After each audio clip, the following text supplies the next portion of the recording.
നമുക്ക് പ്രാർത്ഥനയോടുകൂടി ഇന്നത്തെ ധ്യാനം ആരംഭിക്കാം. ദൈവത്തിൻ്റെ പരിശുദ്ധാത്മാവ് എഴുന്നള്ളി വരണമേ എന്ന് ഞങ്ങൾ പ്രാർത്ഥിക്കുന്നു. കർത്താവേ, ഈ ശ്രോതാക്കളുടെ മേലും അടിയൻ്റെ മേലും പരിശുദ്ധാത്മാവ് പ്രവർത്തിച്ചുകൊണ്ടിരിക്കണമേ. അടിയന് വാക്കുകളെ തരണമേ. നീ തന്നെ സംസാരിക്കണമേ. വചനങ്ങളുടെ ആഴമായ അർത്ഥ തലങ്ങളിലേക്ക് ഞങ്ങളെ കൂട്ടിക്കൊണ്ടു പോകണമേ. ശ്രോതാക്കളിലും കർത്താവെ, ജീവിതത്തിന് ഒരു പരിവർത്തനം വരുത്തുവാൻ നിൻ്റെ വചനങ്ങൾ അനുഗ്രഹിക്കണം, ഉപകാരപ്രദമാകണം. അത് ഞങ്ങളുടെ ഹൃദയത്തിലും അസ്ഥി മജ്ജകളിലും പ്രവർത്തിച്ച് ജീവിത പരിവർത്തനം ഉണ്ടാക്കണം. പരിശുദ്ധാത്മാവ് ഞങ്ങളിൽ എപ്പോഴും വസിച്ച് ഞങ്ങളെ ക്രിസ്തുവിൻ്റെ മഹത്വത്തോട് ചേർക്കണം എന്ന് ഞങ്ങൾ പ്രാർത്ഥിക്കുന്നു. വിശ്വാസികളുടെ ഗണം വർദ്ധിച്ചു വരുമാറാകണമേ. അനുഗ്രഹിക്കണമേ. നിന്നെ മാത്രം രക്ഷകനായി വിശ്വസിച്ച് സ്വീകരിച്ച് ജീവിക്കുവാനുള്ള വലിയ കൃപ ഞങ്ങളുടെ മേൽ ചൊരിയണമെന്ന് പ്രാർത്ഥിക്കുന്നു. അനുഗ്രഹിക്കണമേ. യേശു കർത്താവിൻ്റെ നാമത്തിൽ തന്നെ ആമേൻ. ഇന്ന് നമ്മളെ ധ്യാനിക്കാൻ എടുത്തിരിക്കുന്ന ഭാഗം എഫേസോസ് 2:5-6 വാക്യങ്ങളാണ്. 5-6 ക്രിസ്തുവിനോടുകൂടെ നമ്മെ ജീവിപ്പിച്ചു, കൃപയാൽ നിങ്ങൾ രക്ഷിക്കപ്പെട്ടു. യേശുക്രിസ്തുവിനോടുകൂടെ അവിടുന്ന് നമ്മെ ഉയർപ്പിച്ച് സ്വർഗത്തിൽ അവനോടുകൂടെ ഇരുത്തുകയും ചെയ്തു.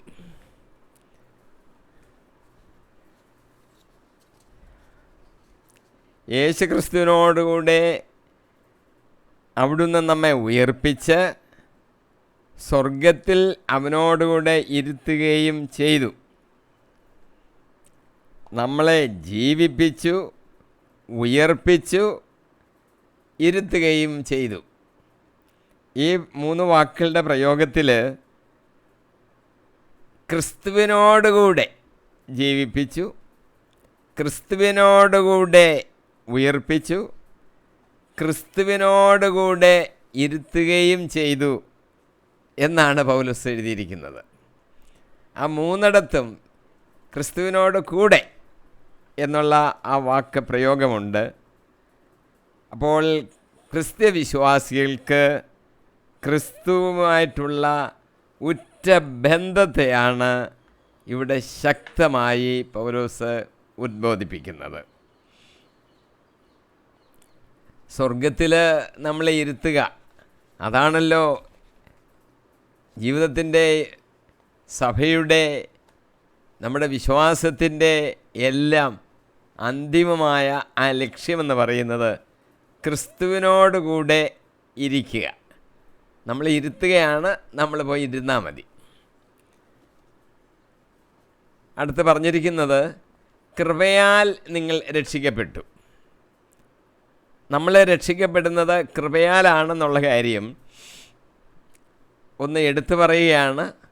എഫേസോസ് ലേഖനം ഇനിയുള്ള ചില വാക്യങ്ങളിൽ രക്ഷ കൃപയാലാണെന്നുള്ളതിനെക്കുറിച്ച് പൗലോസ് വളരെ തറപ്പിച്ച് എഴുതുന്നുണ്ട്. അപ്പോൾ നമുക്ക് കിട്ടിയിരിക്കുന്ന രക്ഷ കൃപയാലാണ് എന്ന് നമ്മൾ മനസ്സിലാക്കണം. റോമാലേഖനം 3:23-24 വാക്യങ്ങളിൽ ഇങ്ങനെ നാം വായിക്കുന്നു: എല്ലാവരും പാപം ചെയ്ത് ദൈവമഹത്വത്തിന് അയോഗ്യരായി. അവർ അവിടുത്തെ കൃപയാൽ യേശുക്രിസ്തു വഴിയുള്ള വീണ്ടെടുപ്പിലൂടെ സൗജന്യമായി നീതീകരിക്കപ്പെടുന്നു. അപ്പോൾ കൃപയാലാണ്, അത് യേശുക്രിസ്തുവാണ് വീണ്ടെടുത്തത്. അത് അവിടുത്തെ കൃപയാൽ നമുക്ക് ലഭിക്കുന്നതാണ് എന്നാണ് പൗലോസ് റോമാലേഖനത്തിൽ എഴുതിയിരിക്കുന്നത്. റോമാലേഖനത്തിൽ തന്നെ 5-15 വാക്യത്തിൽ ഇങ്ങനെ എഴുതിയിരിക്കുന്നു: എന്നാൽ പാപം പോലെയല്ല ഈ കൃപാദാനം. ഒരു മനുഷ്യൻ്റെ പാപം മൂലം വളരെ പേർ മരിച്ചു എങ്കിൽ ദൈവകൃപയും യേശുക്രിസ്തു എന്ന ഒരു മനുഷ്യൻ്റെ കൃപാദാനവും അനേകർക്ക് എത്ര അധികമായി സമൃദ്ധമായി ലഭിച്ചിരിക്കുന്നു. സമൃദ്ധമായിട്ടാണ് ദൈവകൃപ നമുക്ക് തന്നിരിക്കുന്നത്. ഒരാളാണ് പാപം ചെയ്തത്, എല്ലാവർക്കും ആ ദൈവമഹത്വം നഷ്ടപ്പെട്ടു. പക്ഷെ കൃപ സമൃദ്ധമായിട്ട് നൽകപ്പെട്ടിരിക്കുകയാണ്. ക്രിസ്തുവിനോടുകൂടെ നമ്മളെ ജീവിപ്പിച്ചു, അതാണല്ലോ ഒരു പ്രയോഗം. അപ്പോൾ ആ ജീവനെക്കുറിച്ച് നമ്മൾ ഇച്ചിരി അറിയണം. ജീവൻ എന്ന് പറയുന്നത് ചെറിയൊരു കാര്യമല്ല, വിലയേറിയതാണ്. യേശു ആ കൃഷിക്കാരനോട് ചോദിച്ചില്ലേ, ഭോഷനായ മനുഷ്യ, ഇന്ന് രാത്രിയിൽ നിൻ്റെ ജീവനെ ഞാൻ തിരികെ ചോദിച്ചാൽ നീ പകരം എന്ത് കൊടുക്കും? പകരം എന്തെങ്കിലും കൊടുക്കാനുള്ള ഒന്നുമില്ല. വിലയേറിയ ഒരു കാര്യമാണ് ജീവൻ. ആദത്തെ സൃഷ്ടിച്ചപ്പോൾ നമുക്കറിയാമല്ലോ, മണ്ണുകൊണ്ട് കുഴച്ച് ഉണ്ടാക്കുമ്പോൾ ഒരു വിഗ്രഹം എന്നുള്ളതേ ഉള്ളൂ, ജീവനില്ല. ഒരു പ്രതിമയുണ്ടാക്കി, പക്ഷേ ജീവൻ്റെ ശ്വാസം അവനിലേക്ക് ഊതിയപ്പോൾ അവൻ ജീവനുള്ളവനായി തീർന്നു. എന്താണ് ജീവനെന്ന് പോലും ഇന്നും ശാസ്ത്രജ്ഞന്മാർക്ക് പോലും വ്യക്തമായിട്ട് പറയാൻ സാധ്യമല്ല. മരിച്ചുപോയി എന്നൊക്കെ അവർ പറയും, അത്രയേ ഉള്ളൂ. എന്താണ് ജീവൻ വ്യക്തമാക്കി പറയുവാൻ ആർക്കും ഇപ്പോഴും സാധ്യമല്ല എന്ന് ചുരുക്കം. ജീവൻ അത് വിലയേറിയ ഒരു കാര്യമാണ്. മത്തായി 16:25-26 വാക്യങ്ങളിൽ, സ്വന്തം ജീവൻ രക്ഷിക്കുവാൻ ആഗ്രഹിക്കുന്നവൻ അത് നഷ്ടപ്പെടുത്തും, എന്നാൽ ആരെങ്കിലും എനിക്ക് വേണ്ടി സ്വജീവൻ നഷ്ടപ്പെടുത്തിയാൽ അവനത് കണ്ടെത്തും. ഒരുവൻ ലോകം മുഴുവൻ നേടിയാലും സ്വന്തം ആത്മാവിനെ നഷ്ടപ്പെടുത്തിയാൽ അവന് എന്ത് പ്രയോജനം?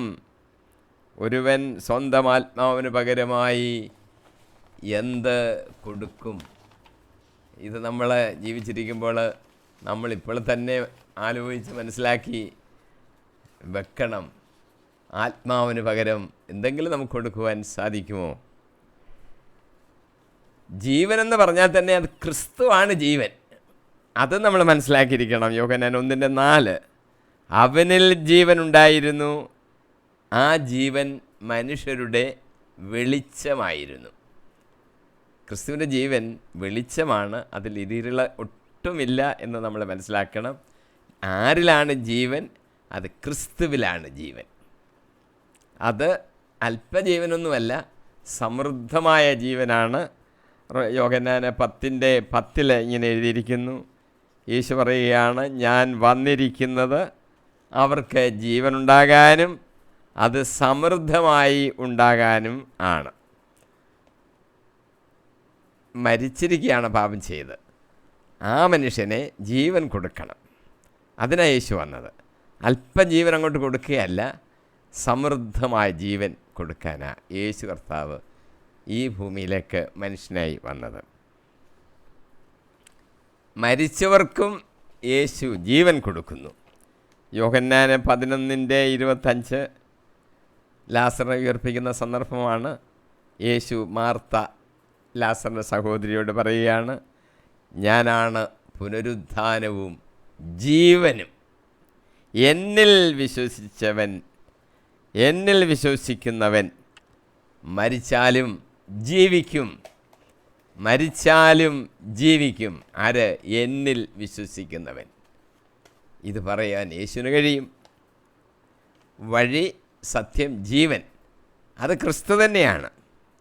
യോഹന്നാൻ 14:6 യേശു തന്നെ തോമസ് അപ്പോസ്തലൻ്റെ ഒരു ചോദ്യത്തിന് ഉത്തരമായിട്ട് മറുപടി പറഞ്ഞതാണ്, വഴിയും സത്യവും ജീവനും ഞാനാണ്, എന്നിലൂടെ അല്ലാതെ ആരും പിതാവിൻ്റെ അടുക്കിലേക്ക് വരുന്നില്ല. അത് നമ്മൾ ശ്രദ്ധിക്കണം. പലരും ഈ വാക്യമൊക്കെ അങ്ങ് വിട്ടുകളയുക. വഴി, സത്യം, ജീവൻ യേശുക്രിസ്തു മാത്രമാണ്. വഴിയും അവനാണ്. യേശു പറയുന്നു, ഞാനാ വഴി, എന്നിൽ കൂടെ അല്ലാതെ ആരും പിതാവിൻ്റെ അടുക്കിലേക്ക് വരുന്നില്ല. ചിലർ വിചാരിക്കും അങ്ങ് മരിച്ചങ്ങ് സ്വർഗത്തിലോട്ട് ഇങ്ങനെ പറന്നങ്ങ് പോകാമെന്ന്. അങ്ങനെയൊന്നും പോകാൻ ഒക്കുന്ന ഒരു കാര്യമല്ലത്. വഴിയിൽ കൂടെ കടന്നേലേ കയറാനൊക്കെ ഉള്ളൂ. അത് യേശുക്രിസ്തു ആ വഴി. ഏതെങ്കിലും വഴിയിൽ കൂടെ അങ്ങ് കടക്കാം. എന്ത് വിശ്വാസമായാലും ഏത് മതമായാലും ഒരുമാതിരിയൊക്കെ നല്ലതായിട്ടൊക്കെ ജീവിച്ചാൽ മതി, അങ്ങ് ചെല്ലുമെന്നൊക്കെയാണ് ചിലരുടെ വിചാരം. അങ്ങനെ ചെല്ലുന്ന ഒരു സ്വർഗമല്ല, പിതാവിൻ്റെ സന്നിധിയല്ല നമുക്കുള്ളത്. അത് യേശുക്രിസ്തു ആകുന്ന വഴിയിൽ കൂടി മാത്രം കയറേണ്ട വഴി ഒരു സ്ഥലമാണ്. യേശു ആ വഴിയിൽ കൂടാണ് നമ്മളെ കൊണ്ടുപോകുന്നത്. അതിൽ കൂടെ ചെല്ലുന്നവർക്ക് പിതാവിൻ്റെ സന്നിധിയിലേക്ക് എത്താൻ സാധിക്കത്തുള്ളൂ. വേറെ യാതൊരു വഴിയുമില്ല എന്ന് മനസ്സിലാക്കണം. യേശുക്രിസ്തുവിൻ്റെ ജീവനെന്ന് പറയുന്നത് നമ്മുടെ ജീവനെ പോലെ 80 വർഷം 70 വർഷം 100 വർഷം അങ്ങനെയൊന്നുമല്ല. നിത്യമായ ജീവനാണ്. ആരംഭമേ ഇല്ല, അവസാനവുമില്ല. നിത്യമായ ജീവനാണ്. റോമർ 5:21 പറയുന്നു, അങ്ങനെ പാപം മരണത്തിലൂടെ ആധിപത്യം പുലർത്തിയതുപോലെ കൃപ നീതി വഴി നമ്മുടെ കർത്താവായ യേശുക്രിസ്തുവിലൂടെ നിത്യജീവനിലേക്ക് നയിക്കാൻ ആധിപത്യം പുലർത്തുന്നു. നിത്യജീവനിലേക്കാണ് നമ്മളെ അങ്ങോട്ട് നയിക്കുന്നത്. അത് നമ്മൾ ഓർക്കണം. ഒരു 2 വർഷമോ 3 വർഷത്തെ ഒരു കാലാവധിയൊന്നുമല്ല, നിത്യമായ ജീവിതം. ഇത് മരണത്തെ ഇല്ലാതാക്കുന്ന ഒരു ജീവനാണ് ക്രിസ്തുവിൻ്റെ ജീവനെന്ന് പറയുന്നത്. 2 തിമോത്തിയോസ് 1:10 പറയുന്നു, ഈ കൃപാവരം നമ്മുടെ രക്ഷകനായ യേശു ക്രിസ്തുവിൻ്റെ ആഗമനത്തിൽ നമുക്ക് പ്രത്യക്ഷീഭവിച്ചിരിക്കുന്നു. അവൻ മരണത്തെ ഇല്ലാതാക്കുകയും തൻ്റെ സുവിശേഷത്തിലൂടെ ജീവനും അനശ്വരതയും വെളിപ്പെടുത്തുകയും ചെയ്തിരിക്കുന്നു. ജീവൻ കർത്താവ് വെളിപ്പെടുത്തി. യേശു തന്നെയാണല്ലോ ജീവൻ. അപ്പോൾ അതിലോട്ട് പ്രവേശിക്കാനുള്ള മാർഗം എന്ന് പറയുന്നത് യേശുക്രിസ്തുവാണ് വഴി. യേശുക്രിസ്തുവിൻ്റെ സുവിശേഷത്തിലൂടെയാണ് ആ ജീവനിലേക്കും അനശ്വരതയിലേക്കും നമ്മൾ പ്രവേശിക്കുന്നത്. അപ്പോൾ ഈ സുവിശേഷത്തിന് വലിയ പ്രാധാന്യമുണ്ട്. ആ സുവിശേഷം വിശ്വസിച്ച് യേശുവിൽ കൂടെ പിതാവിൻ്റെ അടുത്തേക്ക് അങ്ങ് കയറണം. വേറെ മറ്റു വഴിയുണ്ടോ? ഡോർ അവിടെ തുറന്ന് കിടപ്പുണ്ടോ? ചെറിയ ഗേറ്റ് വല്ലതും ഉണ്ടോ? ചാടിക്കയറാൻ വല്ല വഴിയുണ്ടോ? അങ്ങനെ ചാടിക്കയറാനുള്ള വഴിയൊന്നും അവിടെ ഇല്ല. യേശുക്രിസ്തുവാകുന്ന ആ വഴിയിൽ കൂടെ സുവിശേഷം ഗ്രഹിച്ച് വിശ്വസിച്ച് അവനിൽ കൂടെ അങ്ങ് പിതാവിൻ്റെ അടുത്തേക്ക് പോകണം. ജീവൻ്റെ ഏക ആധാരമെന്ന് പറയുന്നത് യേശുക്രിസ്തുവാണ്. 1 യോഹന്നാൻ 5:12 പറയുന്നു, പുത്രനെ സ്വന്തമാക്കിയവൻ ജീവനെ സ്വന്തമാക്കിയിരിക്കുന്നു. ദൈവപുത്രനെ സ്വന്തമാക്കാത്തവന് ജീവൻ ഇല്ല. യേശുക്രിസ്തുവിനെ, ദൈവപുത്രനെ സ്വന്തമാക്കാത്ത ആർക്കും ജീവൻ ഇല്ല. ഞാനങ്ങ് കയറിക്കോളും എന്നൊന്നും ആരും വിചാരിക്കരുത്. ജീവൻ അവർക്കില്ല. ഉൽപ്പത്തി 2:7 മനുഷ്യൻ എങ്ങനെയാണ് ജീവൻ ഉണ്ടായത്? ദൈവമായ കർത്താവ് ജീവൻ്റെ ശ്വാസം ആദത്തിൻ്റെ നാസാരന്ധ്രങ്ങളിലേക്ക് നിശ്വസിക്കുകയും ചെയ്തു. അങ്ങനെ അവൻ ജീവനുള്ളവനായി തീർന്നു. കളിമണ്ണ് കൊണ്ടുണ്ടാക്കിയപ്പോൾ ജീവനില്ല. പക്ഷെ ജീവൻ അത് കർത്താവ് കൊടുത്തതാണ്. ജീവൻ അങ്ങോട്ട് ഊതി ആദം ജീവനുള്ളവനായി തീർന്നു, മനുഷ്യനായി. ക്രിസ്തുവിനോട് കൂടെ നമ്മെ ജീവിപ്പിച്ചു എന്നാണല്ലോ ഇവിടെ വാചകം പറഞ്ഞിരിക്കുന്നത്. അപ്പോൾ ജീവനെന്ന് പറഞ്ഞാൽ അതിൻ്റെ 2 ഭാഗങ്ങൾ ചിന്തിക്കാനുണ്ട്. ഒന്ന്, ഈ ശാരീരികമായൊരു ജീവൻ. കുറച്ച് നാൾ സുഖ ദുഃഖങ്ങൾ അനുഭവിച്ച് ഉണ്ടായിക്കൊണ്ടോ രോഗമില്ലാതെയോ കുറേ വർഷങ്ങളങ്ങ് ജീവിക്കുന്നു. ഒരു 100 വർഷം വരെ ജീവിച്ചെന്നിരിക്കട്ടെ, പിന്നീട് മരിച്ചു പോകുന്നു.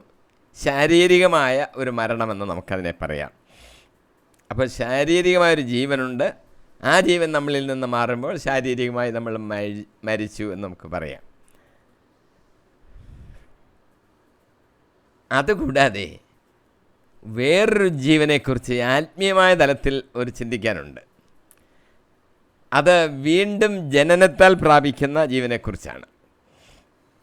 ആദ്യത്തെ നമ്മൾ പറഞ്ഞ ശാരീരിക ജീവൻ, അമ്മയുടെ ഉദരത്തിൽ നിന്ന് നമ്മൾ ജനിക്കുന്ന ആ നിമിഷത്തിൽ നമുക്ക് ജീവനുണ്ട്. ശാരീരിക ജീവൻ അതാ പറയുന്നത്. മാംസത്തിൽ നിന്ന് ജനിക്കുന്നത് മാംസമാകുന്നു. പോരാ, സ്വർഗത്തിൽ നമ്മൾ നിത്യമായിട്ടൊന്ന് ജീവിക്കണമല്ലോ. അപ്പോൾ അവിടെ ഒന്ന് ജനിക്കണം. ജനിക്കാത്തവർക്ക് എങ്ങനെയാണ് വളരാൻ സാധിക്കുന്നത്? വളരാത്തവരെങ്ങനെയാണ് ജീവിക്കുന്നത്? നിത്യമായി ജീവിക്കുകയും വേണമല്ലോ സ്വർഗത്തിൽ. അപ്പോൾ ജനിക്കണം. ആ ജനനത്തെ വീണ്ടും ജനനം എന്നാണ് ബൈബിളിൽ പറയുന്നത്. യേശുക്രിസ്തു പറഞ്ഞ വാക്കാണത്. യേശുക്രിസ്തു പറഞ്ഞ ആ വീണ്ടും ജനനത്തെക്കുറിച്ചും നമുക്കൊന്ന് ചിന്തിക്കേണ്ടതായിട്ടുണ്ട്. യോഹന്നാന്റെ സുവിശേഷം 3-ാം അധ്യായത്തിൽ വീണ്ടും ജനനത്തെക്കുറിച്ച് രേഖപ്പെടുത്തിയിരിക്കുകയാണ്. ഇസ്രായേലിൻ്റെ ഗുരുവായ നിക്കോദിമോസ്, അദ്ദേഹം ഒരു വലിയ യഹൂദ പ്രമാണിയാണ്. ആ നിക്കോദിമോസിനോടാണ് യേശു ഈ വലിയ ഒരു കാര്യം, പ്രിൻസിപ്പിൾ പറയുന്നത്. യേശു ദൈവത്തിൽ നിന്ന് വന്ന ഗുരുവാണ്, ദൈവം കൂടെ ഉള്ളത് കൊണ്ടാണ് യേശുവിന് അത്ഭുതങ്ങളൊക്കെ പ്രവർത്തിക്കാൻ കഴിയുന്നത് എന്നൊക്കെ അദ്ദേഹം വിശ്വസിച്ചിരുന്നു. പക്ഷേ പകൽ സമയത്ത് യേശുവിൻ്റെ അടുത്തോട്ടൊന്ന് വരാൻ അദ്ദേഹത്തിന് പ്രയാസമാണ്. യേശുവിനൊന്ന് കാണണമെന്നും സംസാരിക്കണമെന്നൊക്കെ അദ്ദേഹത്തിന് ആഗ്രഹമുണ്ട്. സൻഹദ്രീൻ സംഘത്തിലെ ഒരു അംഗമൊക്കെയാണ്. പക്ഷേ ഭയമാണ്, കാര്യം മറ്റുള്ളവരെന്ത് പറയും. അതുകൊണ്ട് അദ്ദേഹം പകൽ സമയത്തൊന്നും യേശുവിൻ്റെ അടുത്ത് വന്നില്ല. രാത്രി സമയത്താണ് യേശുവിൻ്റെ അടുത്ത് വന്നത്. ഇവിടെ നമ്മളൊരു കാര്യം നമ്മൾ ചിന്തിക്കണം. നിക്കോദിമോസ് പിന്നെ ഒരു വിശ്വാസിയായിരുന്നെന്നും യേശുവിൻ്റെ മരണശേഷം അടക്കത്തിന്, ശവസംസ്കാരത്തിന് നിക്കോദിമോസൂടെ 100 റാത്തൽ സുഗന്ധദ്രവ്യങ്ങളാണ് കൊണ്ടുവന്ന് അദ്ദേഹവും ജോസഫ് എന്ന് പറയുന്ന അരിമത്യക്കാരനും കൂടെ ചേർന്നാണ്, ധനവാനായ മനുഷ്യനാണ്, ശവസംസ്കാരം നടത്തിയത്. അതൊക്കെ നമുക്കറിയാം. അങ്ങനെ ഒരു വിശ്വാസിയായിട്ട് തന്നെയാണ് നിക്കോദിമോസ് ജീവിച്ചതെന്ന് നമുക്കറിയാം. പക്ഷേ അദ്ദേഹത്തിന് പറ്റുന്ന ഒരു കുഴപ്പം, ആദ്യമെല്ലാം പരസ്യമായിട്ട് ഞാൻ യേശു ക്രിസ്തുവിൽ വിശ്വസിക്കുന്നു എന്ന് പറയാൻ അദ്ദേഹത്തിന് ധൈര്യമുണ്ടായിരുന്നില്ല. സ്ഥാനമാനങ്ങൾ ഒക്കെ ചിലപ്പോൾ നഷ്ടപ്പെട്ടെന്നിരിക്കും. അതുകൊണ്ടൊക്കെ ആയിരിക്കാം, എന്താണെന്ന് നമുക്കിങ്ങനെ ഊഹിക്കാം എന്ന് മാത്രമേ ഉള്ളൂ. പക്ഷേ ഇക്കാലത്ത് നമുക്കൊരു കാര്യം മനസ്സിലാകും. ശരിയായ വിശ്വാസത്യങ്ങൾ എന്താണ്, സത്യമെന്താണ് എന്നറിഞ്ഞിട്ട് അങ്ങനെ വിശ്വസിക്കുന്ന പലരും ഉണ്ട്. പക്ഷേ തെറ്റായ പലതിനെയും തള്ളിപ്പറയാൻ, ഉറച്ച് പ്രഖ്യാപിക്കാൻ അവർ ധൈര്യപ്പെടുന്നില്ല. കാരണം ഇപ്പോൾ കൂടി നടക്കുന്ന അവിടെ ഉള്ള സ്ഥാനമാനങ്ങൾ അവരെന്തെന്നെക്കുറിച്ച് വിചാരിക്കും എന്നുള്ള ചിന്ത, ഇതൊക്കെ ഉള്ളതുകൊണ്ട് പലരും അവരുടെ ശരിയായി അവർ മനസ്സിലാക്കിയിട്ടിരിക്കുന്ന വിശ്വാസത്യങ്ങളെ വ്യക്തമാക്കി ഏറ്റുപറയുവാനായിട്ട് മുന്നോട്ട് വരുന്നില്ല എന്ന് നമുക്ക് കാണുവാൻ സാധിക്കും. രാത്രിയിൽ യേശുവിനെ വന്ന് കണ്ടു എന്നുള്ളത് കൊണ്ട് യോഹന്നാന് നിക്കോദിമോസിനെ അങ്ങനെ വിശേഷിപ്പിക്കുന്നത്. രാത്രിയിൽ യേശുവിൻ്റെ അടുത്ത് വന്ന നിക്കോദിമോസ്. സംസ്കാര ശുശ്രൂഷയെക്കുറിച്ച് പറയുമ്പോഴും അങ്ങനെയാണ് എഴുതിയിരിക്കുന്നത്, പരിചയപ്പെടുത്തിയിരിക്കുന്നത്. നിക്കോദിമോസ് ഇസ്രായേലിൻ്റെ ഒരു വലിയ ഗുരുവാണ്, ഗുരുവിൻ്റെ സ്ഥാനമുള്ള വലിയ ആളാണ്. അദ്ദേഹത്തോട് വീണ്ടും ജനനത്തെക്കുറിച്ച് പറഞ്ഞാൽ അത് ഇച്ചിരി എളുപ്പത്തിൽ അങ്ങ് മനസ്സിലാക്കും എന്നാണ് യേശു വിചാരിച്ചത്. പക്ഷെ പറഞ്ഞു തുടങ്ങിയപ്പോൾ ഈ ദൈവരാജ്യത്തെക്കുറിച്ച് ഉള്ള കാര്യങ്ങൾ, ഈ വീണ്ടും ജനനത്തെക്കുറിച്ചുള്ള കാര്യങ്ങൾ അദ്ദേഹത്തിന് മനസ്സിലായില്ല പെട്ടെന്ന്. വീണ്ടും ജനിക്കുന്നില്ല എങ്കിൽ സ്വർഗരാജ്യം കാണുക സാധ്യമല്ല, ആർക്കും കഴിയുകയില്ലെന്ന് യേശു പറഞ്ഞു. അപ്പോൾ നിക്കോദിമോസ് വിചാരിക്കുക, എങ്ങനെയാണ് പ്രായമുള്ള ഒരു വ്യക്തിക്ക് അമ്മയുടെ ഉദരത്തിൽ വീണ്ടും ജനിക്കാൻ കഴിയുമോ എന്ന് ചോദിക്കുന്നു. അപ്പോൾ യേശു വിശദീകരിക്കുകയാണ്, മാംസത്തിൽ നിന്ന് ജനിക്കുന്നത് മാംസം, ആത്മാവിൽ നിന്ന് ജനിക്കുന്നത് ആത്മാവും. യേശുവിനെ രക്ഷകനും കർത്താവുമായി വിശ്വസിക്കുന്നവരെ സ്നാനപ്പെടുത്താൻ യേശു ശിഷ്യന്മാരോട് പിന്നെ നിർദ്ദേശം കൊടുക്കുന്നുണ്ട്. അങ്ങനെ സ്നാനപ്പെടുമ്പോൾ അവർ പരിശുദ്ധാത്മാവിനാലാണ് സ്നാനപ്പെടുന്നത്. അപ്പോൾ നമ്മൾ പുത്ര സ്വീകാര്യത്തിൻ്റെ ആത്മാവിനെയാണ് സ്വീകരിച്ചിരിക്കുന്നത്. പുത്ര സ്വീകാര്യത്തിൻ്റെ ആത്മാവിനെ സ്വീകരിച്ചു എന്ന് പറയുമ്പോൾ നമ്മൾ ദൈവത്തിൻ്റെ പുത്രന്മാരായി മാറി എന്ന് അർത്ഥം. അപ്പോൾ അവർ ദൈവത്തിൻ്റെ മക്കളായി മാറുന്നു. മക്കളെങ്കിലോ അവകാശികളുമാണ്. ഇങ്ങനൊരു വലിയ മാറ്റം ആത്മീയ ജനനം കൊണ്ട് സംഭവിക്കും. ആത്മീയ ജീവിതത്തെക്കുറിച്ച് ദൈവവചനം പറഞ്ഞിരിക്കുന്ന ചില കാര്യങ്ങളിലൂടെ നമുക്കിപ്പോൾ ഈ ധ്യാനത്തിൽ ചിന്തിക്കാം. യോഹന്നാൻ സുവിശേഷം 5-ാം അധ്യായം 24-ാം വാക്യം, സത്യം സത്യമായി ഞാൻ നിങ്ങളോട് പറയുന്നു, എൻ്റെ വചനം കേൾക്കുകയും എന്നെ അയച്ചവനെ വിശ്വസിക്കുകയും ചെയ്യുന്നവന് നിത്യജീവൻ ഉണ്ട്. അവന് ശിക്ഷാവിധി ഉണ്ടാകുന്നില്ല. പ്രത്യുത അവൻ മരണത്തിൽ നിന്ന് ജീവനിലേക്ക് കടന്നിരിക്കുന്നു. 2 കൊരിന്ത്യർ 4:11 പൗലോസ് എഴുതിയിരിക്കുകയാണ്, ഞങ്ങളുടെ മർത്യ ശരീരത്തിൽ യേശുവിൻ്റെ ജീവൻ പ്രത്യക്ഷമാകേണ്ടതിന് ഞങ്ങൾ ജീവിച്ചിരിക്കുമ്പോൾ യേശുവിനെ പ്രതി സദാ മരണത്തിന് ഏൽപ്പിക്കപ്പെടുന്നു. യേശുവിൻ്റെ ജീവൻ നമ്മളിൽ പ്രത്യക്ഷപ്പെടണം. നമ്മുടെ ശരീരമോ മർത്യ ശരീരമാണ്. അങ്ങനെ യേശുവിൻ്റെ ജീവൻ പ്രത്യക്ഷപ്പെടുന്നതിന് വേണ്ടിയാണ് യേശുവിനെ പ്രതി ഞങ്ങൾ സദാ മരണത്തിന് ഏൽപ്പിക്കപ്പെടുന്നു. സുഖമായി അങ്ങ് ഇരിക്കാമെന്നല്ല നമ്മൾ വിചാരിക്കേണ്ടത്. യേശുവിനെ പ്രതി മരണത്തിന് നമ്മൾ സന്നദ്ധരായിരിക്കണം. യേശുവിൻ്റെ ജീവൻ നമ്മളിൽ പ്രത്യക്ഷപ്പെടും. ഈ ആത്മീയ ആ ജനനമെന്ന് പറയുന്നത് അത് ദൈവത്തിൽ നിന്നുള്ളൊരു ഉത്ഭവമാണ്. യോഹന്നാൻ 1:13 പറയുന്നത്, അവർ ജനിച്ചത് രക്തത്തിൽ നിന്നോ ശാരീരിക അഭിലാഷത്തിൽ നിന്നോ അല്ല, പുരുഷൻ്റെ ഇച്ഛയിൽ നിന്നുമല്ല, ദൈവത്തിൽ നിന്നത്രേ. ഇപ്പം ദൈവത്തിൽ നിന്ന് ജനിക്കുന്ന വ്യക്തികളെയാണ് വീണ്ടും ജനനം പ്രാപിച്ചവർ എന്ന് പറയുവാൻ സാധിക്കുന്നത്. അപ്പോൾ അവനൊരു പുതിയ സൃഷ്ടി തന്നെയാണ്. 2 കൊരിന്ത്യർ 5:17 പറയുന്നു, ക്രിസ്തുവിൽ ആയിരിക്കുന്നവൻ പുതിയ സൃഷ്ടിയാണ്, പഴയത് കടന്നു പോയി, ഇതാ പുതിയത് വന്നു കഴിഞ്ഞു. ആദത്തിൻ്റെ മക്കളെന്നുള്ള നിലയിൽ ആ മണ്ണുകൊണ്ട് നിർമ്മിച്ച നമ്മൾ, ആ പാപത്തിൽ വീണം ദൈവമഹത്വം നഷ്ടപ്പെട്ട നമ്മൾ, അത് പഴയ മനുഷ്യനാണ്. പക്ഷേ വീണ്ടും ജനിച്ചപ്പോൾ ഒരു പുതിയ മനുഷ്യനായി, പഴയത് കടന്നുപോയി, ഇതാ പുതിയത് വന്നു കഴിഞ്ഞു. വീണ്ടും ജനിക്കുന്നത് രക്ഷയ്ക്ക് ആവശ്യമാണ്, അല്ലാതെ കയറാനൊക്കത്തില്ല വീണ്ടും ജനിക്കാതെ.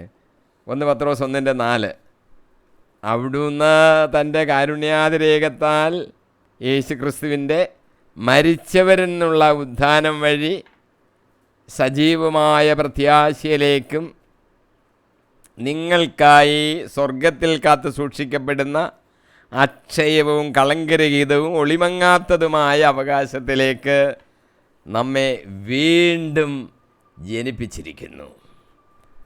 യേശുവിൻ്റെ കാരുണ്യാതിരേകത്തിലാണ് ഇതെല്ലാം സംഭവിക്കുന്നത്. കരുണയാണിതിൻ്റെ എല്ലാം കാരണം.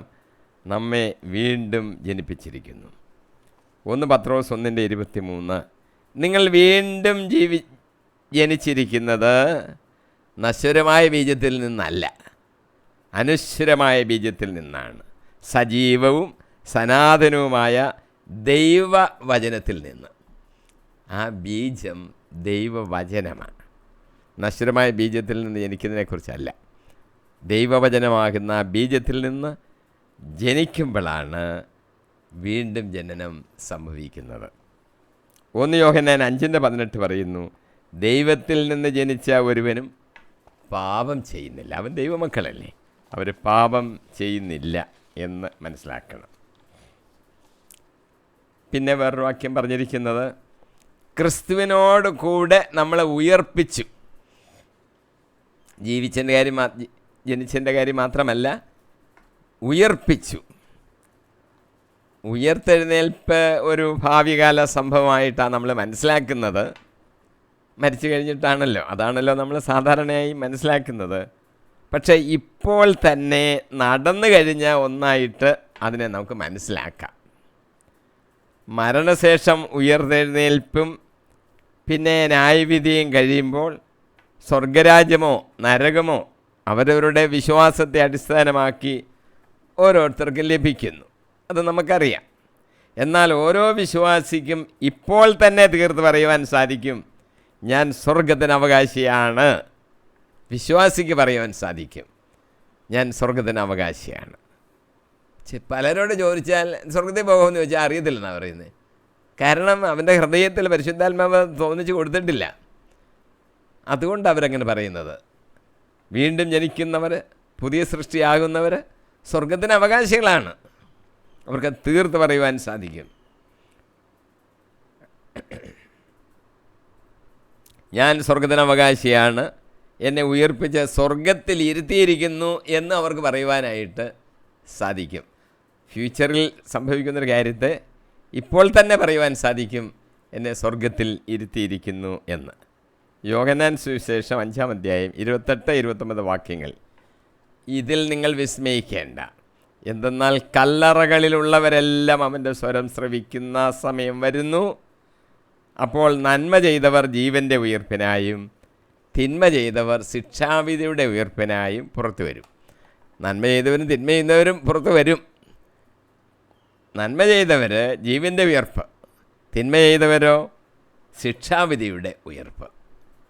ഉയർക്കും എല്ലാവരും, അത് മാറ്റമില്ല. അപ്പസ്തോല പ്രവർത്തികളിലെ 24:15 പൗലോസ് ദേശാധിപതിയായ ഫെലിക്സിൻ്റെ മുമ്പിൽ ഒരു സാക്ഷ്യം പറയുകയാണ്. പൗലോസ് പറയുന്നത് ഇങ്ങനെയാണ്: നീതിമാന്മാർക്കും നീതിരഹിതർക്കും പുനരുദ്ധാനം ഉണ്ടാകുമെന്നാണ് ദൈവത്തിലുള്ള എൻ്റെ പ്രത്യാശ. ഇവരും ഇത് തന്നെയാണ് പ്രത്യാശിക്കുന്നത്. ഈ എന്നെ ശിക്ഷിക്കണമെന്ന് പറയുന്ന ഈ നിൽക്കുന്ന ജനവും ഞാൻ വിശ്വസിക്കുന്ന പോലെ തന്നെ നീതിമാന്മാർക്കും നീതിരഹിതർക്കും പുനരുദ്ധാനമുണ്ടെന്ന് വിശ്വസിക്കുന്നവരാണ്. ഈ അവസാന വിധിയെക്കുറിച്ച് വെളിപാട് പുസ്തകത്തിൽ രേഖപ്പെടുത്തിയിട്ടുണ്ട്. നമ്മൾ വെളിപാടും കൂടെ അറിഞ്ഞിരിക്കണം. വെളിപാട് 20-ാം അധ്യായം 11, 12, 13 വാക്യങ്ങളിൽ യോഹന്നാൻ കണ്ട കാര്യമാണ് ദർശനം. ഞാൻ വെണ്മയേറിയ ഒരു വലിയ സിംഹാസനവും അതിലിരിക്കുന്നവനെയും കണ്ടു. അവൻ്റെ സന്നിധിയിൽ നിന്ന് ഭൂമിയും ആകാശവും ഓടി അകന്നു. അവയ്ക്കൊരു സങ്കേതവും ലഭിച്ചില്ല. മരിച്ചവരെല്ലാവരും, വലിയവരും ചെറിയവരും, സിംഹാസനത്തിൻ്റെ മുമ്പിൽ നിൽക്കുന്നത് ഞാൻ കണ്ടു. ഗ്രന്ഥങ്ങൾ തുറക്കപ്പെട്ടു. മറ്റൊരു ഗ്രന്ഥവും തുറക്കപ്പെട്ടു. അത് ജീവൻ്റെ ഗ്രന്ഥമാണ്. ഗ്രന്ഥങ്ങളിൽ എഴുതപ്പെട്ടിരുന്ന പ്രവൃത്തികൾക്കനുസരിതം മരിച്ചവർ വിധിക്കപ്പെട്ടു. തന്നിലുണ്ടായിരുന്ന മൃതരെ സമുദ്രം വിട്ടുകൊടുത്തു. മരണവും പാതാളവും തങ്ങളിലുണ്ടായിരുന്നവരെയും വിട്ടുകൊടുത്തു.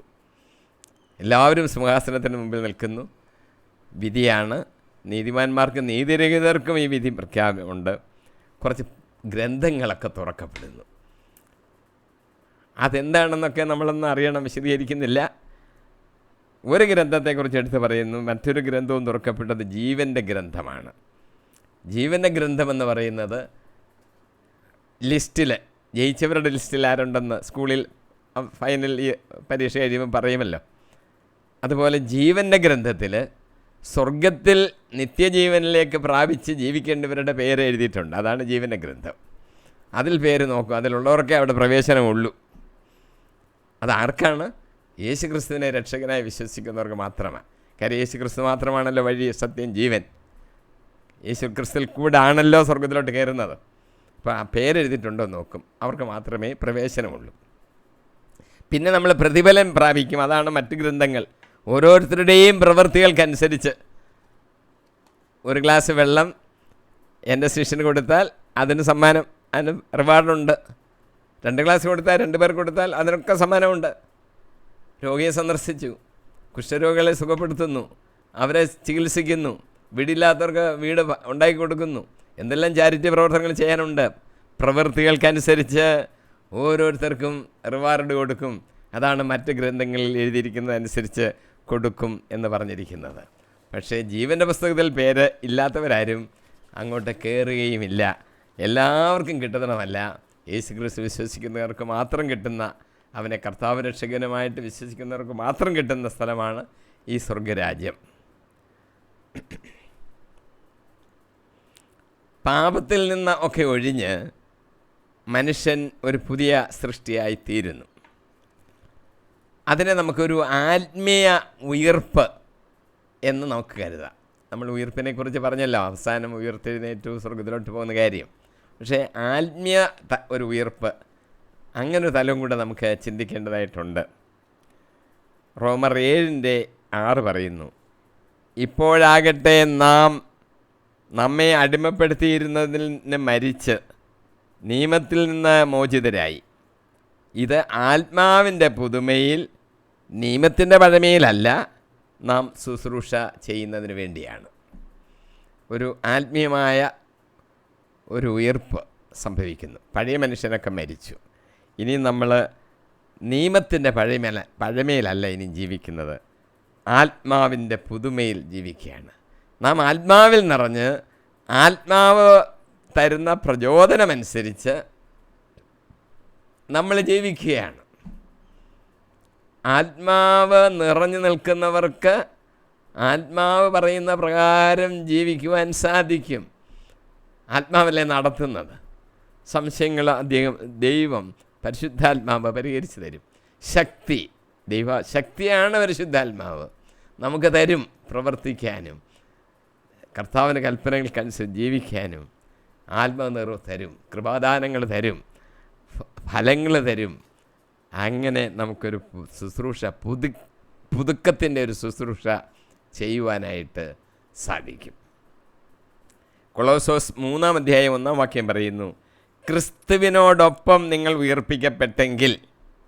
അത് ഇവിടെ വെച്ച് തന്നെ സംഭവിക്കുന്നൊരു കാര്യമാണ് പറയുന്നത്. ക്രിസ്തുവിനോടുകൂടെ നിങ്ങൾ ഉയർപ്പിക്കപ്പെട്ടെങ്കിൽ ക്രിസ്തു വസിക്കുന്ന ഉന്നതത്തിലുള്ളവയിൽ അന്വേഷിക്കുവിൻ. നമ്മളെപ്പോഴും ഈ ലോകത്തിൻ്റെ കാര്യങ്ങൾ ആലോചിച്ചും ചിന്തിച്ചും പറഞ്ഞു ഇരുന്നാൽ പോരാ. അതല്ല നമ്മളോട് പറഞ്ഞിരിക്കുന്നത്. ഉന്നതത്തിലുള്ളവയെ അന്വേഷിക്കുവിൻ. നമ്മുടെ ചിന്ത സ്വർഗത്തിലേക്ക് ഉയരട്ടെ. നമ്മളിങ്ങനെ പ്രാർത്ഥനയിൽ പറയുന്നില്ല, നിങ്ങളെല്ലാവരുടെയും ആത്മീയൻ്റെ ചിന്ത സ്വർഗത്തിലേക്ക് ഉയരട്ടെ. ഈ ലോകത്തിൻ്റെ കാര്യങ്ങളെല്ലാം ഇങ്ങനെ കണ്ടും കേട്ടും ചിന്തിച്ചുകൊണ്ടിരിക്കാനല്ല നമ്മളോട് പറഞ്ഞിരിക്കുന്നത്. നമ്മുടെ ചിന്ത സ്വർഗത്തിലേക്ക് ഉയർത്തണം. അവിടെ ഉന്നതത്തിലുള്ളവയെ അന്വേഷിക്കുവിൻ. ഇനി നമ്മൾ കണ്ട ഉയർപ്പ് കഴിഞ്ഞാൽ ജീവൻ ഉയർപ്പ്. 3 പറഞ്ഞ വാക്യം, സ്വർഗത്തിൽ അവനോട് കൂടെ ഇരുത്തുകയും ചെയ്തു. അവനോട് കൂടെ ഇരുത്തി എന്ന് പറഞ്ഞതിൻ്റെ അർത്ഥം ക്രിസ്തുവുമായിട്ടുള്ളൊരു കൂട്ടായ്മയെക്കുറിച്ചാണ് പറഞ്ഞിരിക്കുന്നത്. അപ്പം അത് നമ്മൾ അറിയണമല്ലോ. ആത്മീയമായ കൂടിവരവ് ഈ ഭൂമിയിൽ വെച്ച് തന്നെ നമ്മൾ ചെയ്യുന്നൊരു കാര്യമാണ്. അവിടെ ഈ ഒരു കൂട്ടായ്മയുണ്ട്. മത്തായിയുടെ സുവിശേഷം 18:20 പറയുന്നു, അവരുടെ മധ്യത്തിൽ ആരുടെ 2-3 പേർ എൻ്റെ നാമത്തിൽ ഒരുമിച്ച് കൂടുന്നിടത്ത് അവരുടെ മധ്യത്തിൽ ഞാനുണ്ടായിരിക്കും. നമ്മൾ ക്രിസ്തുവിനോട് പ്രാർത്ഥിക്കാനായിട്ടും ആരാധിക്കാനായിട്ടും ഒന്നിച്ചു കൂടുമ്പോൾ കർത്താവോടെ സന്നിധനായിരിക്കും. അപ്പോൾ കൂട്ടായ്മ, നമ്മൾ 10 പേരാണ് കൂടിയിരിക്കുന്നെങ്കിൽ യേശുവോടുണ്ട് 11 പേരെ. ക്രിസ്തുവുമായിട്ടുള്ള കൂട്ടായ്മയിൽ നമുക്കായിരിക്കുവാനായിട്ട് സാധിക്കും. വിശുദ്ധന്മാരുടെ സമ്പർക്കത്തിൽ ഈ കൂട്ടായ്മയുണ്ട്. ലൂക്ക 24:15 പറയുന്നു, ഉയർത്തെഴുന്നേൽപ്പിന് ശേഷം എമ്മാവൂസിലേക്ക് 2 പേര് പോയപ്പോൾ യേശുവിൻ്റെ കൂടെ ഇങ്ങനെ നടന്നു പോയി. അവിടുത്തെ ഒരു സംഭാഷണമാണ്. അവർ സംസാരിക്കുകയും വാദിക്കുകയും ചെയ്തുകൊണ്ട് പോകുമ്പോൾ യേശു അടുത്തെത്തി അവരോടൊപ്പം യാത്ര ചെയ്തു.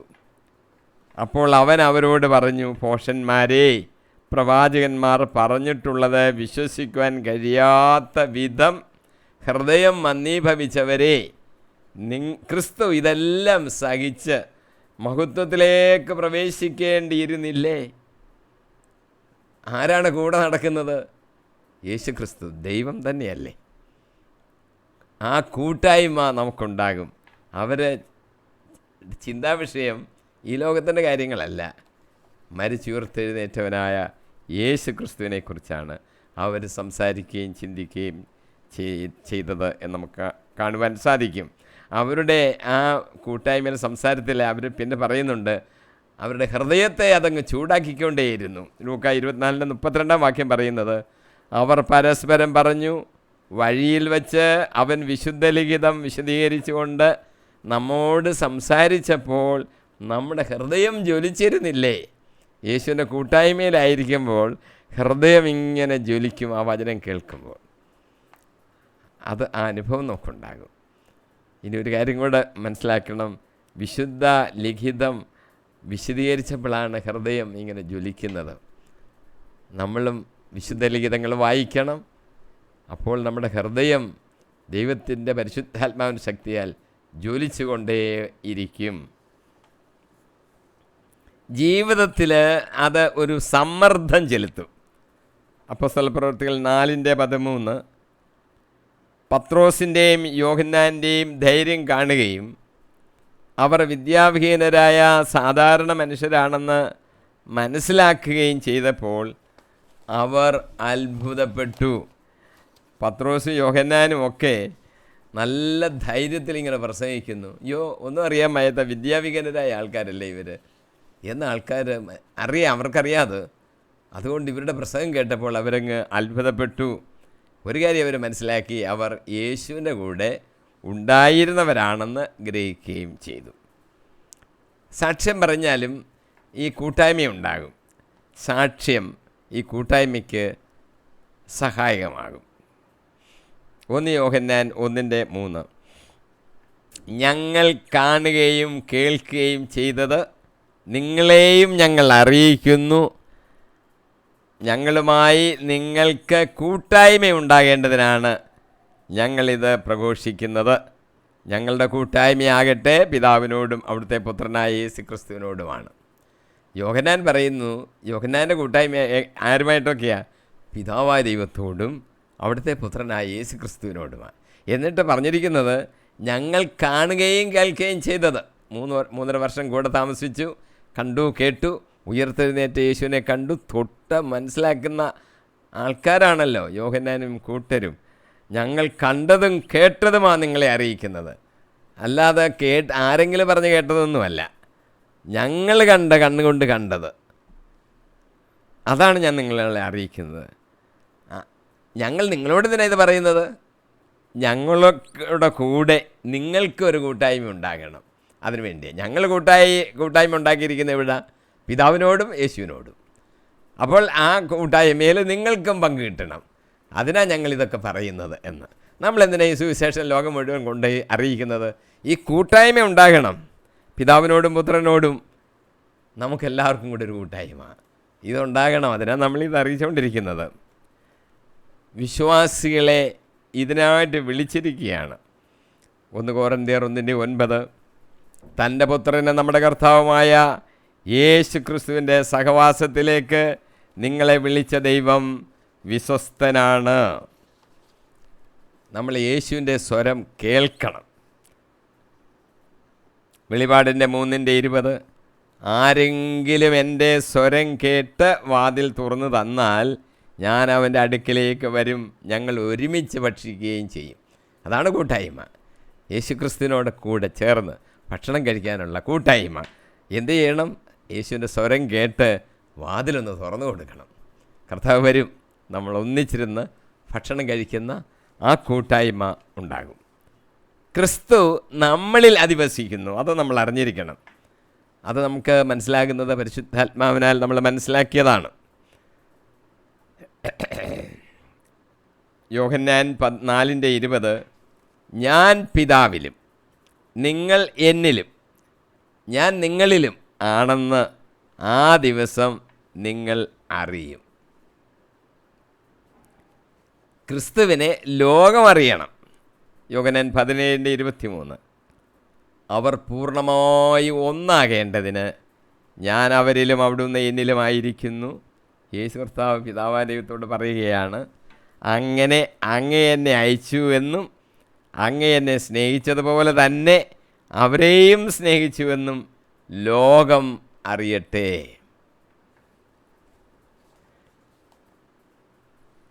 പുതിയ ജീവനൊക്കെ ആയിക്കഴിഞ്ഞാൽ പഴയ ജീവൻ അങ്ങ് മരിക്കുകയാണ്. ഗലാത്യർ 2:20 പൗലോസ് പറയുന്നു, ഞാൻ ക്രിസ്തുവിനോട് കൂടെ ക്രൂശിതനായിരിക്കുന്നു. ഇനിമേൽ ഞാനല്ല ജീവിക്കുന്നത്, ക്രിസ്തുവാണ് എന്നിൽ ജീവിക്കുന്നത്. എൻ്റെ ഇപ്പോഴത്തെ ഐഹിക ജീവിതം എന്നെ സ്നേഹിക്കുകയും എനിക്ക് വേണ്ടി തന്നെ തന്നെ ബലിയർപ്പിക്കുകയും ചെയ്ത ദൈവപുത്രനിൽ വിശ്വസിച്ചുകൊണ്ടുള്ള ജീവിതം ആണ്. ക്രിസ്തു എന്നിൽ ജീവിക്കുകയാണ്. അത് നമ്മൾ മനസ്സിലാക്കണം. അത് ഈ കൂട്ടായ്മ നമ്മൾ പ്രാപിക്കുന്നത് വിശ്വാസത്താലാണ്. എഫേസ്യർ 3:17 പറയുന്നു, വിശ്വാസം വഴി ക്രിസ്തു നിങ്ങളുടെ ഹൃദയത്തിൽ വസിക്കണമെന്നും നിങ്ങൾ സ്നേഹത്തിൽ വേരുപാകി അടി ഉറയ്ക്കണമെന്നും ഞാൻ പ്രാർത്ഥിക്കുന്നു. വിശ്വാസം വഴിയാണ് ക്രിസ്തു നമ്മളിലേക്ക് വന്ന് നമ്മളിൽ വസിക്കുന്നത്. ഒരു മഹത്വമാർന്ന മർമ്മം രഹസ്യമിൻ്റെ അകത്തുണ്ട്. കൊളോസോസ് 1:27. ഈ രഹസ്യത്തിൻ്റെ മഹത്വം വിജാതരുടെ ഇടയിൽ എത്ര ശ്രേഷ്ഠമാണെന്ന് വിശുദ്ധർക്ക് വ്യക്തമാക്കി കൊടുക്കാൻ അവിടുന്ന് തീരുമാനിച്ചു. ഈ രഹസ്യമാകട്ടെ മഹത്വത്തെക്കുറിച്ചുള്ള പ്രത്യാശയായ ക്രിസ്തു നിങ്ങളിലുണ്ട് എന്നത് തന്നെ ഒരു വലിയ രഹസ്യമാണ്. മഹത്വത്തെക്കുറിച്ചുള്ള പ്രത്യാശയായ ക്രിസ്തു നിങ്ങളിൽ ഉണ്ട്. ഒരു വലിയ മർമ്മമാണ് പൗലോസ് നമ്മളോടിപ്പം വെളിപ്പെടുത്തി തരുന്നത്. ക്രിസ്തു നമ്മളിൽ വസിക്കുവാൻ അനുസരണം ആവശ്യമുണ്ട്. 1 യോഹന്നാൻ 3:24 പറയുന്നു, അവൻ്റെ കൽപ്പനകൾ അനുസരിക്കുന്ന ഏവനും അവനിൽ വസിക്കുന്നു, അവൻ കൽപ്പനകൾ പാലിക്കുന്നവരിലും. അവൻ നൽകിയിരിക്കുന്ന ആത്മാവ് മൂലം അവൻ നമ്മിൽ വസിക്കുന്നു എന്ന് നാം അറിയുകയും ചെയ്യുന്നു. വിശുദ്ധന്മാരുടെ മഹത്വീകരണത്തിൻ്റെ ഒരു സമയമുണ്ട്. നമ്മളെല്ലാം മഹത്വീകരിക്കപ്പെടും. കളകളുടെ ഉപമ പറഞ്ഞിട്ട് യേശു ശിഷ്യന്മാർക്ക് അതൊന്ന് വിശദീകരിച്ചു കൊടുത്തു. യേശു പറഞ്ഞു, കളകൾ എന്ന് പറയുന്നത് ദുഷ്ടൻ്റെ പുത്രന്മാരാണ്.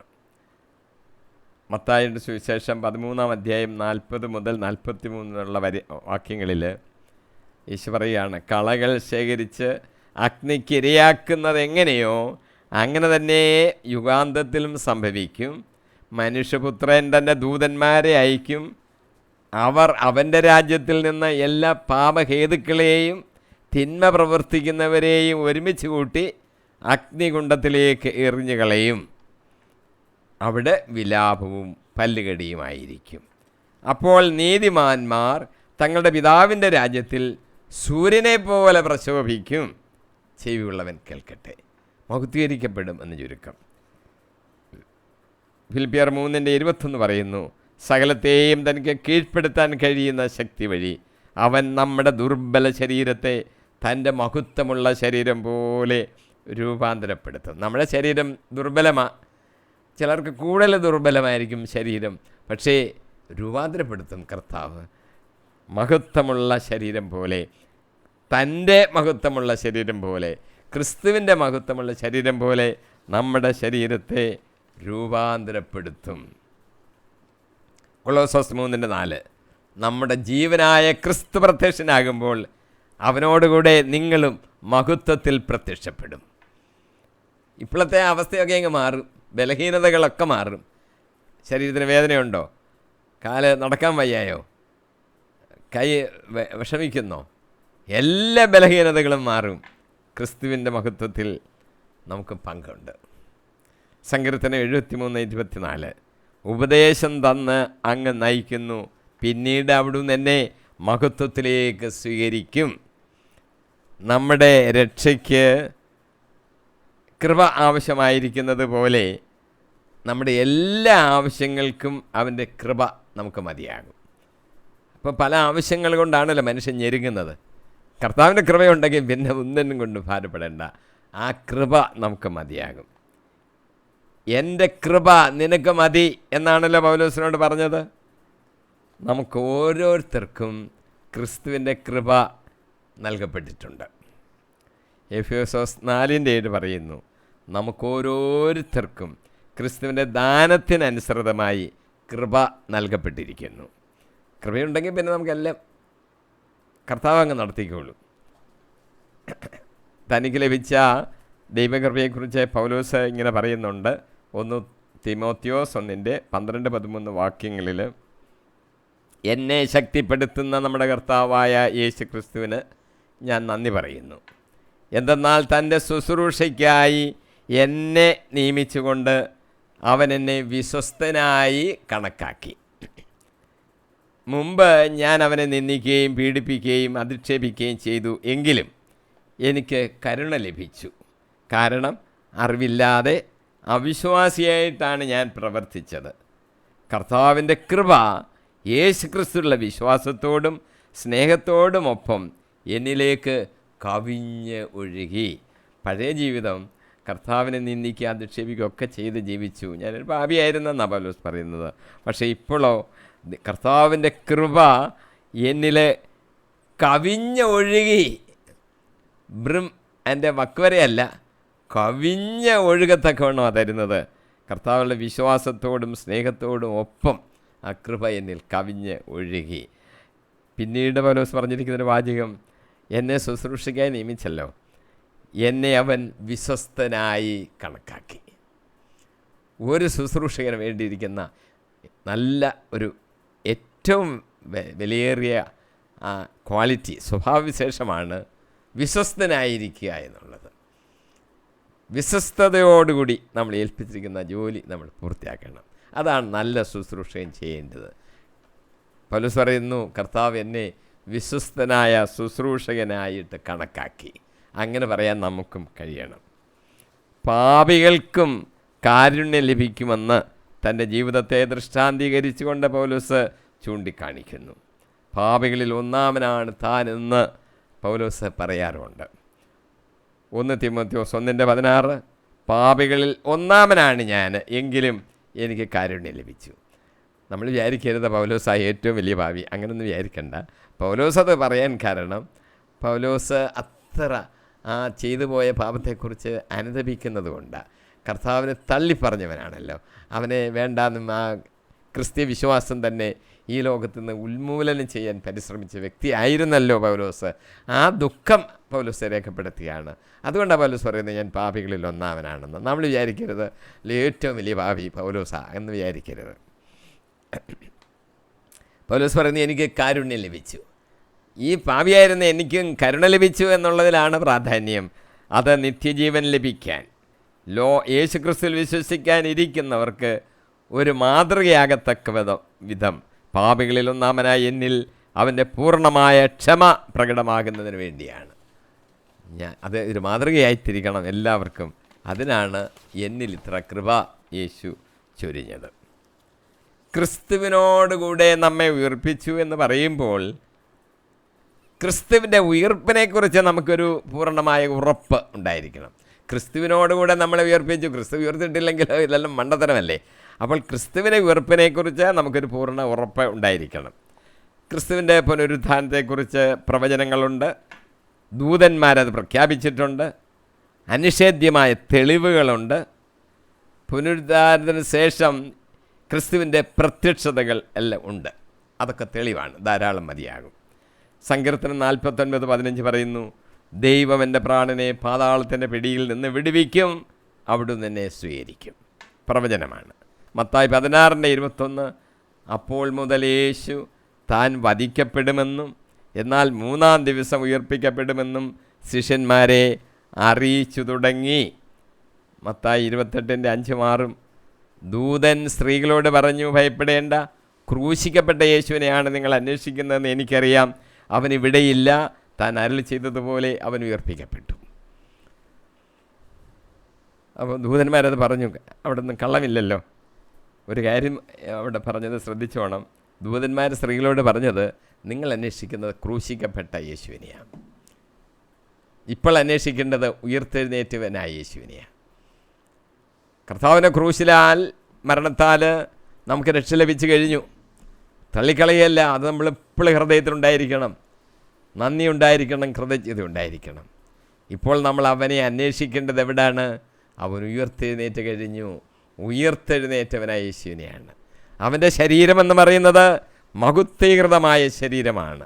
അവൻ്റെ ശരീരമെന്ന് പറയുന്നത് സ്വർഗീയ ശരീരമാണ്. അവൻ്റെ ശരീരമെന്ന് പറയുന്നത്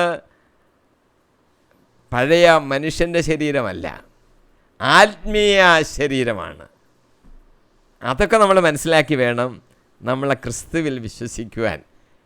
അവൻ ഇന്ന് ഉയർത്തെഴുന്നേറ്റവനായ ക്രിസ്തുവാണ്. മരിച്ചവരുടെ ഇടയിൽ ആ കാര്യങ്ങൾ ധ്യാനിക്കേണ്ടെന്നല്ല, അത് നമ്മുടെ ഹൃദയത്തിൽ ആഴമായി പതിയണം. പക്ഷെങ്കിൽ ഇപ്പോൾ ഉയർത്തെഴുന്നേറ്റവനായ ക്രിസ്തുവിനെ നമ്മൾ മനസ്സിലാക്കണം. ലൂക്കോസ് 24:39 യേശു പ്രത്യക്ഷപ്പെട്ടവൻ പറയാണ്, എൻ്റെ കൈകളും കാലുകളും കണ്ട് ഇത് ഞാൻ തന്നെയാണെന്ന് മനസ്സിലാക്കുവീൻ. ഉയർപ്പ് ആ തെളിവ് യേശു നൽകുകയാണ്. യോഹന്നാൻ 20:26-28 8 ദിവസങ്ങൾക്ക് ശേഷം തോമസ് കൂടെ അവിടെ ഉണ്ടായിരുന്നല്ലോ. അന്നേരം യേശു പ്രത്യക്ഷപ്പെട്ടു. യേശു വന്ന് അവരുടെ മധ്യത്തിൽ നിന്നുകൊണ്ട് പറഞ്ഞു, നിങ്ങൾക്ക് സമാധാനം. തോമസ് പറഞ്ഞു, എൻ്റെ കർത്താവേ, എൻ്റെ ദൈവമേ, എൻ്റെ കർത്താവേ, എൻ്റെ ദൈവമേ. നമുക്കറിയാം ഈ യേശുവിനെ മുഖത്തോട്ടൊക്കെ ഇങ്ങനെ നോക്കിയിട്ട് എൻ്റെ കർത്താവേ, എൻ്റെ ദൈവമേ, എൻ്റെ ദൈവമേ എന്നങ്ങനെ ഏറ്റുപറഞ്ഞത് ആദ്യം തോമസ് അപ്പോസ്തലനാണ്. ഉയർത്തെഴുന്നേറ്റ് കഴിഞ്ഞപ്പോഴാണ് അത് പ്രഖ്യാപിക്കപ്പെട്ടത്. ആ വിശ്വാസമാണ് നമുക്കും ഉണ്ടായിരിക്കേണ്ടത്. എൻ്റെ കർത്താവും എൻ്റെ ദൈവവും. യേശു അവരുടെ മധ്യത്തിൽ വന്ന് നിന്നു എന്നൊരു വാക്യങ്ങൾ നമ്മൾ ശ്രദ്ധിച്ചല്ലോ. അത് നമ്മളൊരു കാര്യം മനസ്സിലാക്കണം. നമ്മൾ യേശുവിനെ ഉയർപ്പിന് മുമ്പും യേശു അവരുടെ മധ്യത്തിൽ നിന്നു, അവരുടെ ഇടയിൽ നിന്നു, അങ്ങനെ ഒരു പ്രയോഗങ്ങൾ ബൈബിളിൽ നമുക്ക് കാണുവാൻ സാധിക്കും. അവിടെയെല്ലാം നമ്മൾ മനസ്സിലാക്കേണ്ട ഒരു കാര്യം, ആരാണ് അവരുടെ ആ കൂട്ടായ്മയുടെ കേന്ദ്രം? അത് യേശു ക്രിസ്തുവാണ്. അതാണ് ഈ മധ്യത്തിൽ നിന്നു എന്ന് പറയുന്നത്. യേശു ക്രിസ്തു അവരുടെ മധ്യത്തിൽ നിന്നു. പല രോഗികളെ സുഖപ്പെടുത്തുമ്പോഴൊക്കെ നമുക്ക് കാണാൻ സാധിക്കും, യേശു അവരുടെ മധ്യത്തിലേക്ക് നിന്നു, മധ്യത്തിലേക്ക് വിളിച്ചു. കൈ സൂക്ഷിച്ച മനുഷ്യനോട് സിനഗോഗിൽ ഇങ്ങോട്ട് വാ, അവരുടെ മധ്യത്തിൽ. അപ്പോൾ യേശു ക്രിസ്തു ആ നിൽക്കുന്ന ജനങ്ങളുടെ മധ്യത്തിൽ നിൽക്കുക എന്ന് പറയുന്നതിൻ്റെ അർത്ഥം അവരുടെ എല്ലാം ചിന്തയുടെ, ധ്യാനത്തിൻ്റെ കേന്ദ്രബിന്ദുവായിട്ട് യേശുവിനെ കണക്കാക്കി നമ്മുടെ ചിന്തയുടെയും ആരാധനയുടെയും പ്രാർത്ഥനകളുടെയും കേന്ദ്രം യേശുക്രിസ്തു തന്നെയായിരിക്കണം. അത് നമ്മൾ പ്രത്യേകം ഓർക്കണം. യേശുക്രിസ്തുവിൽ കേന്ദ്രീകൃതമായ ആരാധനയും പ്രാർത്ഥനകളും പാട്ടും എല്ലാം ആയിരിക്കണം ഉണ്ടായിരിക്കേണ്ടത്. അപ്പോഴാണ് ഈ വിശ്വാസത്തെ നമുക്ക് ശരിയായിട്ട് പ്രഖ്യാപിക്കാൻ നമുക്ക് ആത്മീയ ശക്തി ലഭിക്കുന്നത്. എൻ്റെ കർത്താവേ, എൻ്റെ ദൈവമേ എന്ന്. ഇന്ന് നാം പഠിക്കുകയും ധ്യാനിക്കുകയും ചെയ്തത് എഫെസോസ് 2:5-6 വാക്യങ്ങളാണ്. കൃപയാലാണ് നാം രക്ഷിക്കപ്പെട്ടത്, ക്രിസ്തുവിനോടുകൂടെ നമ്മെ ജീവിപ്പിക്കുകയും ഇരുത്തുകയും ചെയ്തു എന്ന് നമ്മൾ മനസ്സിലാക്കി. വീണ്ടും ജനനത്തെക്കുറിച്ച് നാം ചിന്തിച്ചു.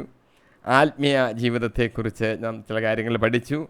ഉയർത്തെഴുന്നേൽപ്പിനെക്കുറിച്ചും അവസാന വിധിയെക്കുറിച്ചും സ്വർഗത്തിൽ നമ്മളെ അവിടെ ഇരുത്തുന്നതിനെക്കുറിച്ചും ക്രിസ്തു നമ്മളിൽ വസിക്കുന്നതിനെക്കുറിച്ചൊക്കെയും നാം ചിന്തിച്ചു. ക്രിസ്തു നമ്മളിൽ വസിക്കട്ടെ, ആ ചിന്ത നമ്മളെപ്പോഴും ഉണ്ടായിരിക്കട്ടെ. അവൻ നമ്മുടെ ആരാധനയുടെയും പ്രാർത്ഥനയുടെയും മധ്യേ അവനായിരിക്കണം കേന്ദ്രം. അങ്ങനെ നമുക്ക് ജീവിക്കാം. അവൻ നമ്മിൽ വസിക്കട്ടെ. അടുത്ത എപ്പിസോഡ് 128-ാം എപ്പിസോഡിൽ എഫെസോസ് 2:7 മുതൽ നമുക്ക് പഠിക്കുകയും ധ്യാനിക്കുകയും ചെയ്യാം. പരിശുദ്ധാത്മാവ് നമ്മളെ നടത്തട്ടെ, അനുഗ്രഹിക്കട്ടെ. ആമീൻ, ആമീൻ, ആമീൻ.